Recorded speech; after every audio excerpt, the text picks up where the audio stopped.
Urdu programme کے ساتھ حاضر ہے آپ کا میزبان محمد عمیر۔ آداب قبول فرمائیں۔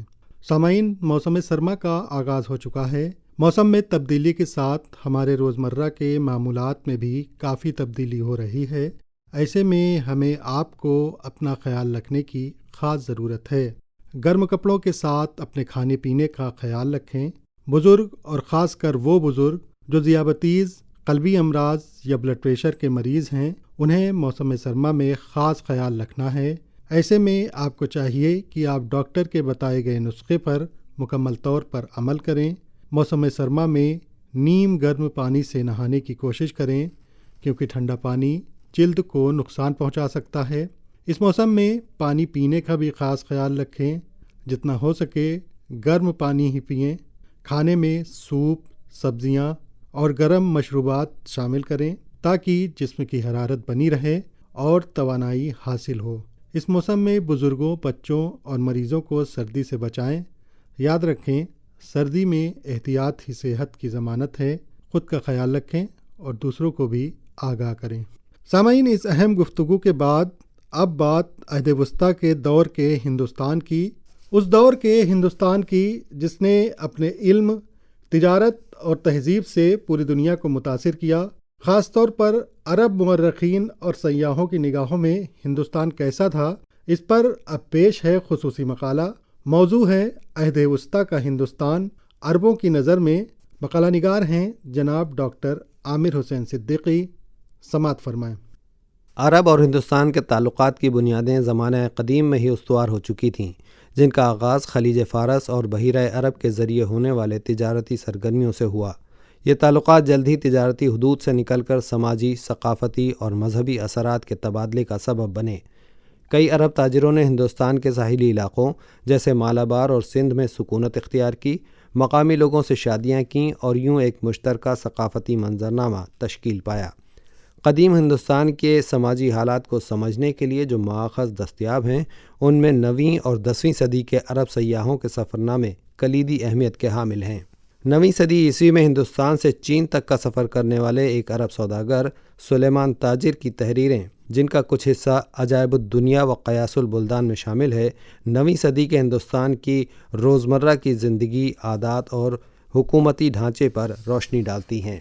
ابو الحسن علی بن حسین المسعودی 10ویں صدی کا ایک ممتاز مورخ اور سیاح، جس نے عراق، شام، روم، افریقہ اور ہندوستان سمیت وسیع علاقے کا سفر کیا۔ اس کے شعرۂ آفاق تصنیف مروج الذہب و معادن الجواہر ہندوستان کے 10ویں صدی کے سماجی اور سیاسی احوال کا ایک اہم ماخذ ہے۔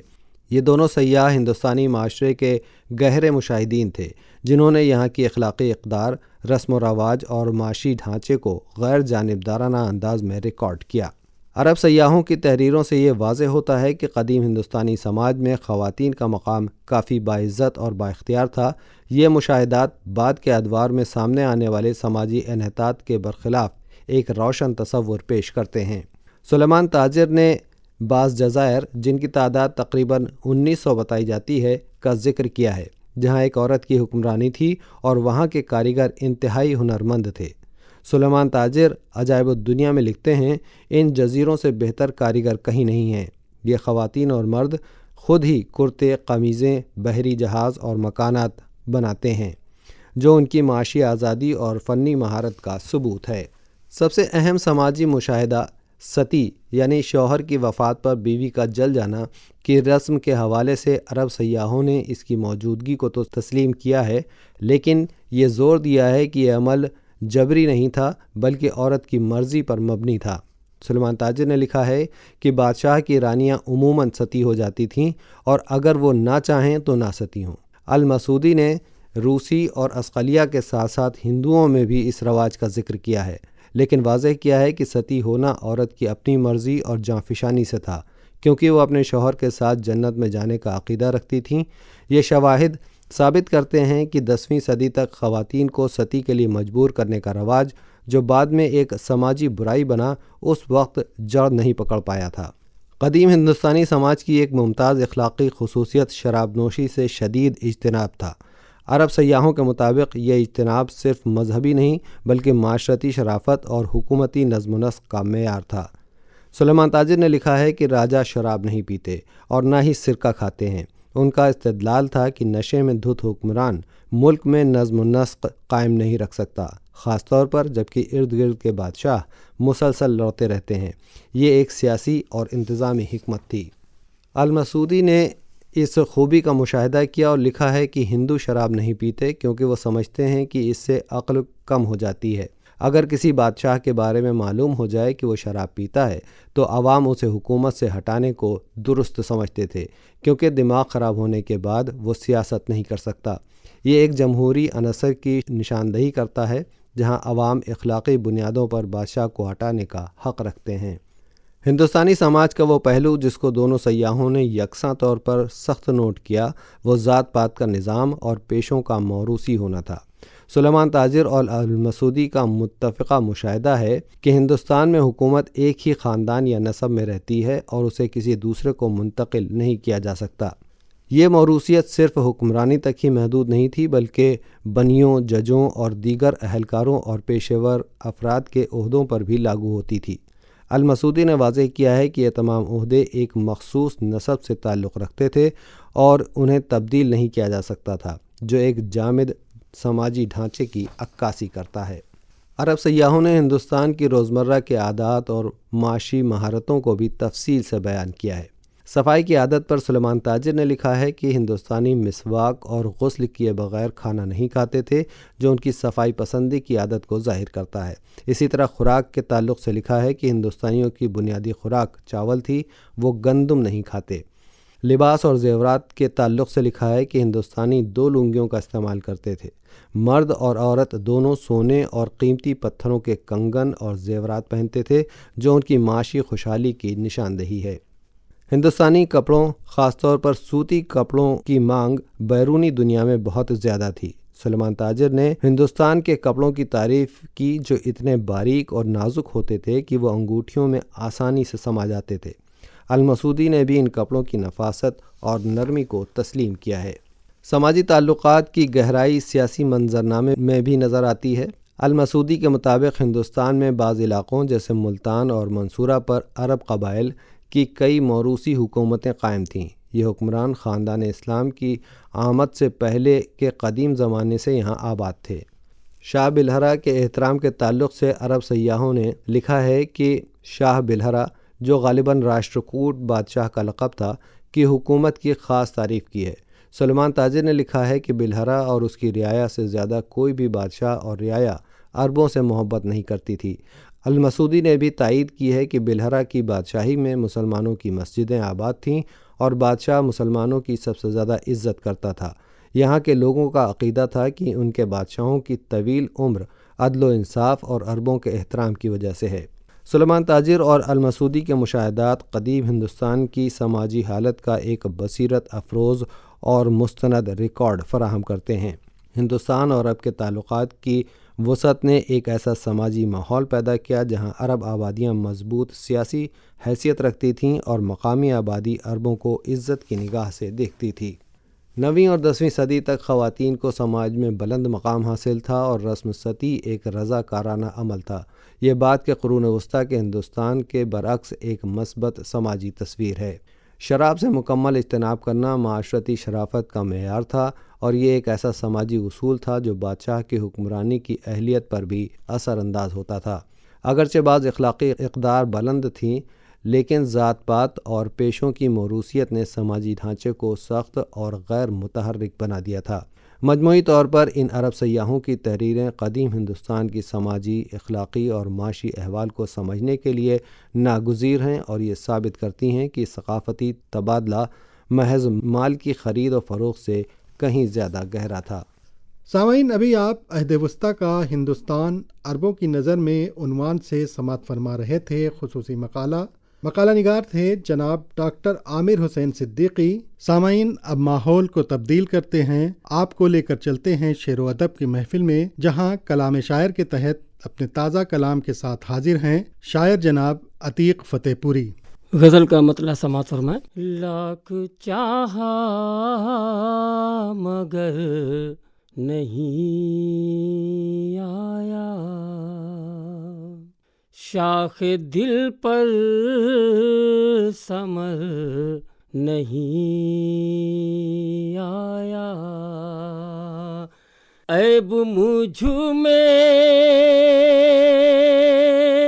نکالنے والا آئینہ دیکھ کر نہیں آیا، لاکھ چاہا مگر نہیں آیا، شاخ دل پر ثمر نہیں آیا۔ شعر سماعت فرمائیں۔ کچھ نئے لوگ آ گئے لیکن، کچھ نئے لوگ آ گئے لیکن، جو گیا لوٹ کر نہیں آیا، جو گیا لوٹ کر نہیں آیا۔ اور یہ بھی شعر خصوصی طور پہ سماعت میں کہ جھوٹ بولوں تو سچ لگے سب کو، جھوٹ بولوں تو سچ لگے سب کو، مجھ کو ایسا ہنر نہیں آیا، اور دھوپ میں ہر شجر کو دیکھ لیا، دھوپ میں ہر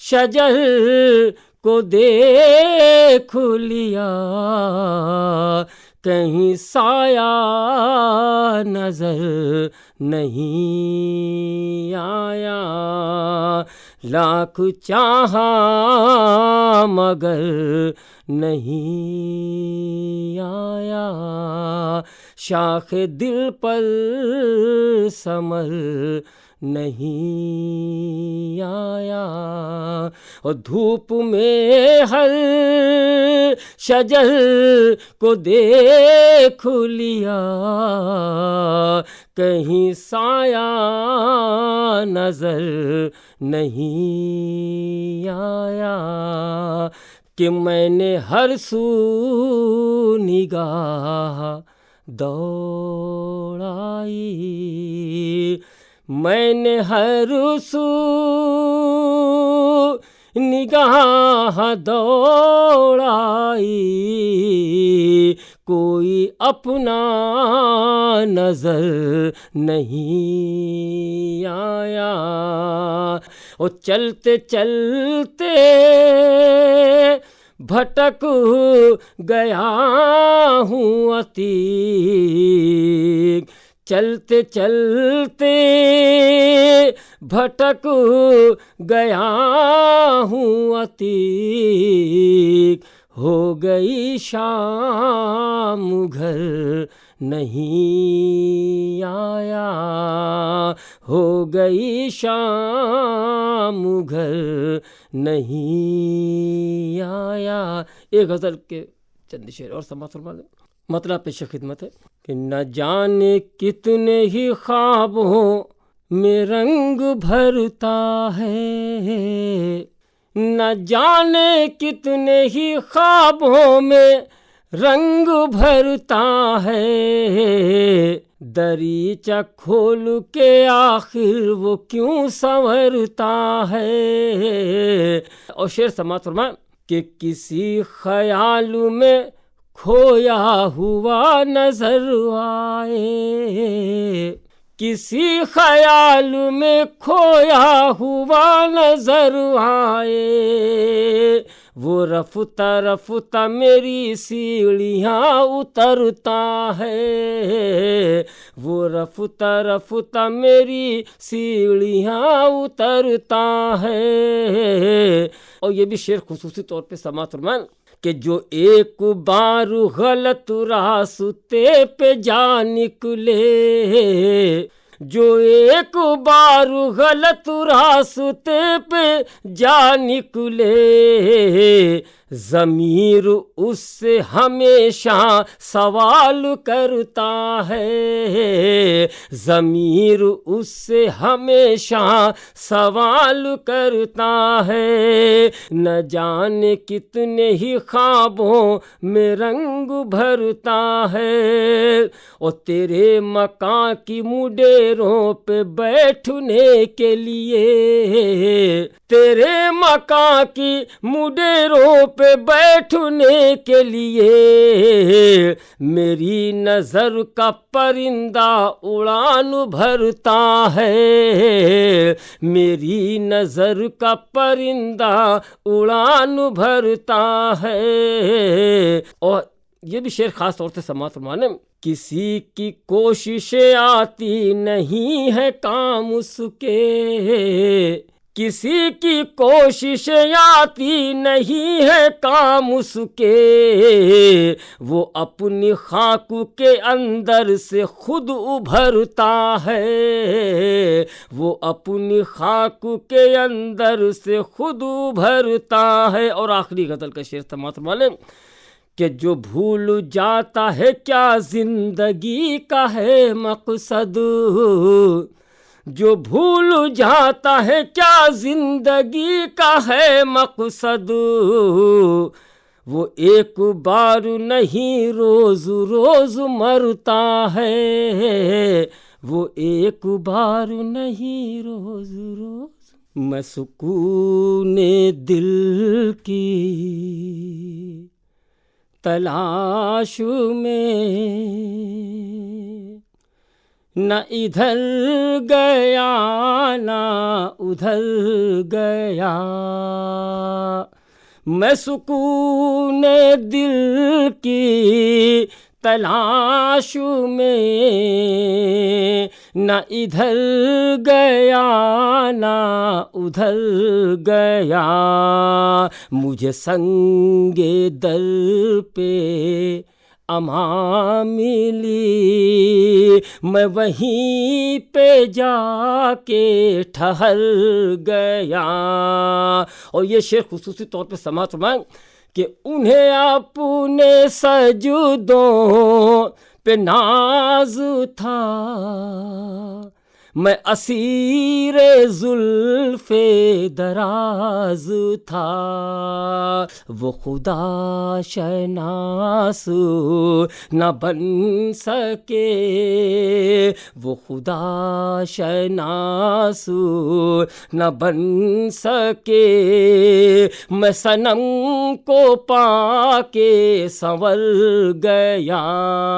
اور یہ بھی شعر خاص طور سے سماعت میں، انہیں اپنے سجدوں پہ ناز تھا، میں اسیر زلف دراز تھا، وہ خدا شناس نہ بن سکے، میں صنم کو پا کے سنور گیا، میں سکون دل کی تلاش میں نہ ادھر گیا نہ ادھر گیا، میں سکون دل کی تلاش میں نہ ادھر گیا نہ ادھر گیا۔